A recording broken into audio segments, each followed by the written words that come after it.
Hi, I'm Daniel Gold, and welcome to the Gold Standard Leadership Lab. By day, I'm a partner at a leading advisory firm where I draw upon my background as an attorney to help my clients succeed. This podcast, though, is my personal project, completely separate and apart from my day job, but reflects the same passion that I exhibit everywhere for teaching, mentoring, and helping others succeed through simple, impactful lessons. It is my hope that you'll walk away with practical takeaways to help you on your leadership journey. Thanks for being a part of this community and for joining me in the Leadership Lab. Let's get started. I am particularly excited about today's episode because yesterday I completed my very first marathon. And I know that someone along the way is going to ask me the question, how did it go? And maybe if you've been following the GSL, you may be asking it right now as well. And I've been sitting with it since I crossed the finish line yesterday in the Garmin Marathon in Olathe, Kansas, because I want to answer it honestly right here on the Gold Standard Leadership Lab, and not the polished version or the social media version. I want to share the real one with all of you and what it means for leadership. Here's what I could tell you.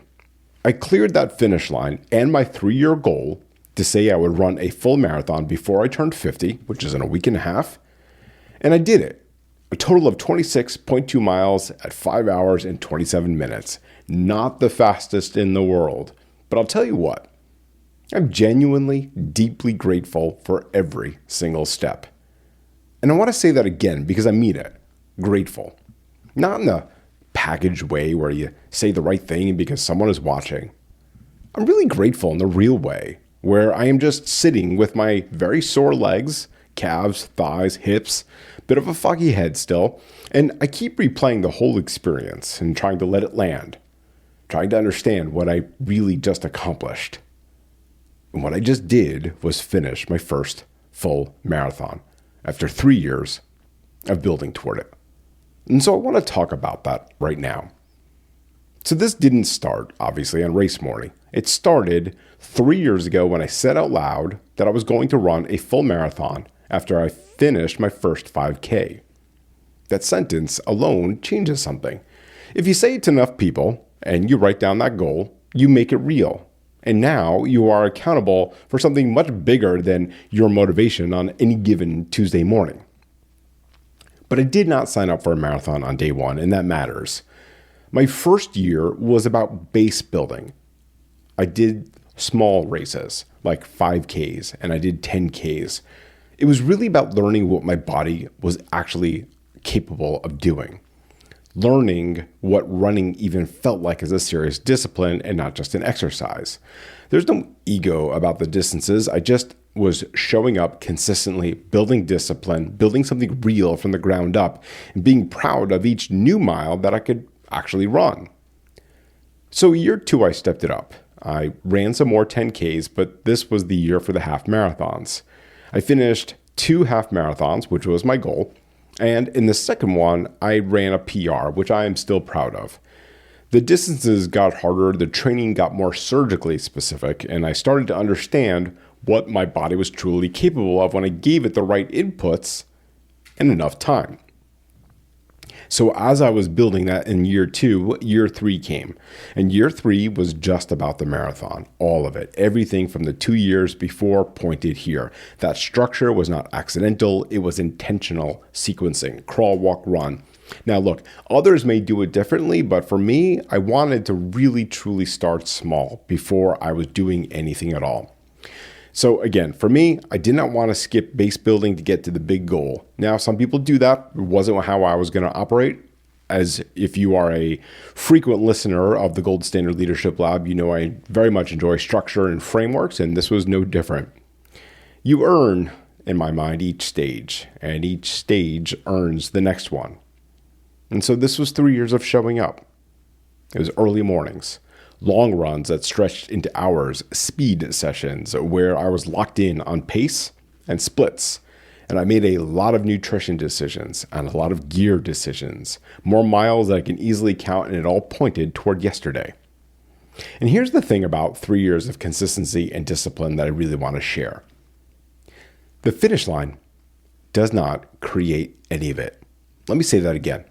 The finish line does not create any of it, because the finish line just reveals what was already there. It is the net result of what you build, nothing more and nothing less. So let me dig into some more details about the marathon.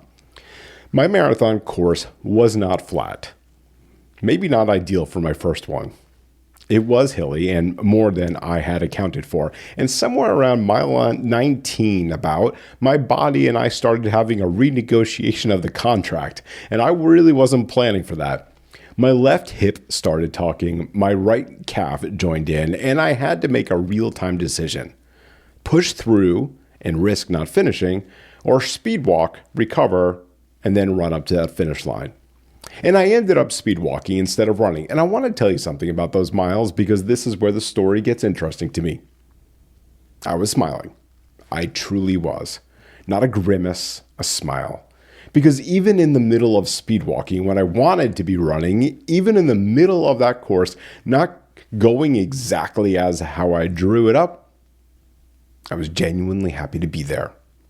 My wife and daughter showed up at 4 different spots across that course to cheer me on with funny signs.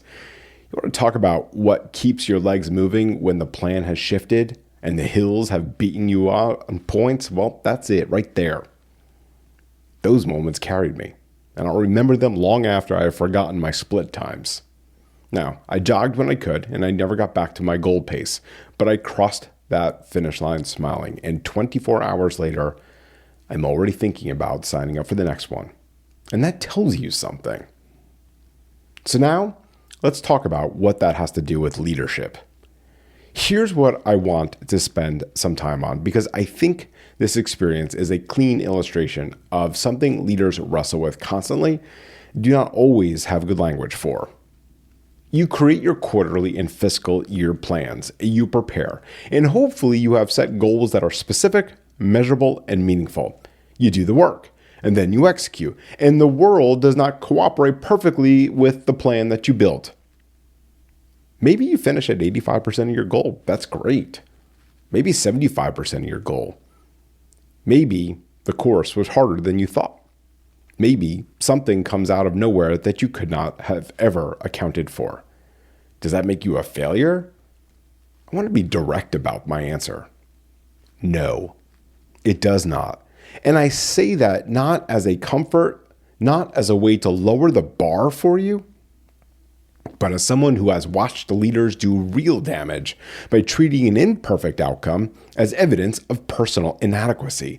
That is an utter misread. It is a categorical error. Let me give you a real example that is not about running. I started my current role at this advisory firm, and on day 6, yes, just 6 days in, the world shut down because of COVID. A global pandemic that nobody planned for, nobody modeled, and nobody had in their scenario analysis. The goals I had walked in with, the relationships I was going to build, the programs I was going to launch, the places I was going to fly to all over the country, the timelines I had set, all of it needed to be renegotiated in real time. Not because my planning was wrong, but the course had changed. The leaders I watched navigate that moment well were not the ones who pretended the plan was still intact. They were the ones who acknowledged the new terrain.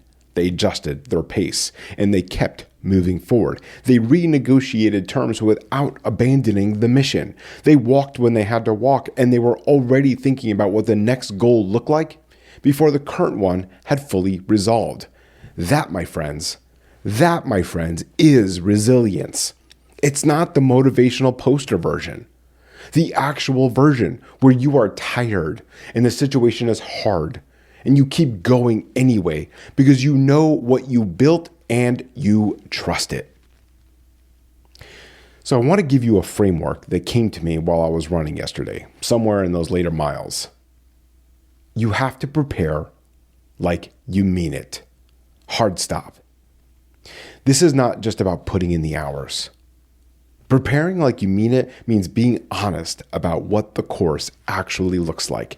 It means doing the research, modeling the difficulty, and accounting for variance to the extent possible that you can. I prepared extremely well for my marathon. What I underestimated was the grade of those hills in the back half of the race. And in leadership, preparing like you mean it means not just building the plan you want to execute, but stress testing it. What breaks first? Where are those hidden hills? What does mile 19 look like when everything else has been going great, and then suddenly it is not? Miles 1 through 19, I ran exactly as I trained. That does not happen by accident. That happens because the training was real, the discipline, the consistency, the preparation. And when the moment came, I trusted what I had built. That is the payoff of serious preparation. When the pressure is on, you are not guessing. You are executing from a foundation. In leadership terms, this is about being so grounded in your strategy, in your values, and your team's capabilities that when things get hard, you are not starting over. You are running the plan with clear eyes from a place of actual confidence. And then, what will be, will be. And this one is harder because it requires you to hold your plan with real intention while also holding it loosely enough to adapt. That's not an easy task, but it is your job as a leader. You do renegotiate terms in real time on the course without losing your head. You do not get down on yourself when the terrain changes. You do not treat every deviation as a failure. You adjust, you stay present, and you love every single moment you are actually in and not just the ones that you planned for. I loved that race yesterday. Even the hard parts, especially the hard parts, because they are the parts that taught me something my training never fully could. So here's how this ends, and it is the part I want you to sit with for a bit. I want to repeat this part again because it's so important. The finish line is not the destination. It is a checkpoint.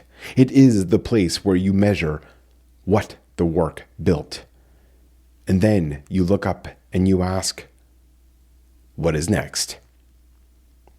When I crossed the finish line yesterday, my body had never done that before, not once, and my first coherent thought I had after catching my breath was about the next race. Different course, probably.